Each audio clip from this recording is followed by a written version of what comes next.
Dans la Haggadah, on nous raconte plusieurs choses. Entre autres, on nous dit que Yaakov, le troisième des patriarches, est descendu avec sa famille en Égypte. Et c'est là que ça a commencé l'exil égyptien, l'exil du peuple juif. Comment il est descendu en Égypte? Anous alpi adibour, contraint par la parole de Dieu. Maintenant, dans la Haggadah, dans ce passage, il dit plein de choses qui sont arrivées et à chaque fois, il ramène une preuve.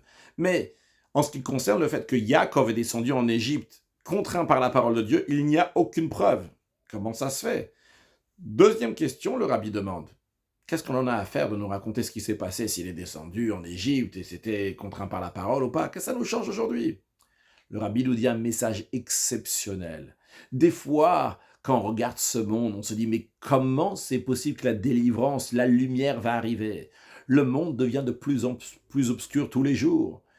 Eh bien, on vient nous répondre à ça, on nous dit, la question que tu dois te demander, c'est pas comment la délivrance va venir, mais c'est comment est-ce possible qu'on est en exil? Pourquoi?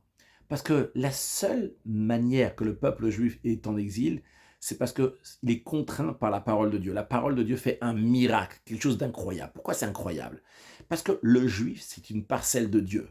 De la même manière que tu ne peux pas mettre Dieu en exil, tu ne peux pas mettre le juif en exil.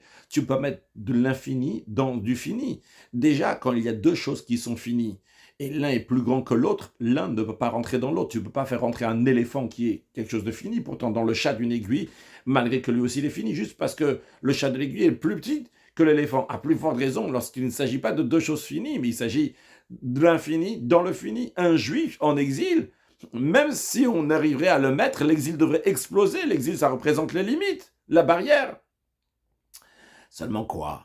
La seule et unique raison comment le peuple juif se trouve en exil, c'est parce que Dieu, il peut tout faire. Il fait un miracle, quelque chose d'incroyable. Quelle que soit la raison du bon Dieu, il a décidé qu'on va être en exil. Mais c'est uniquement à nous, Salpi Adibour. C'est par la parole de Dieu. Et c'est tellement évident qu'il n'y a pas besoin de preuves sur ça. Et c'est pour ça que celui qui a écrit la Haggadah ne nous dit pas parce que ci ou ça. Tout simplement, c'est à nous, Salpi Adibour. C'est contraint par la parole de Dieu. C'est pour ça qu'un juif se trouve en exil.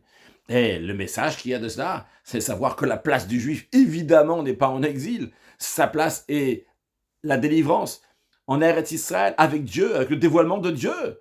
Donc, t'inquiète pas, Mashiach, now!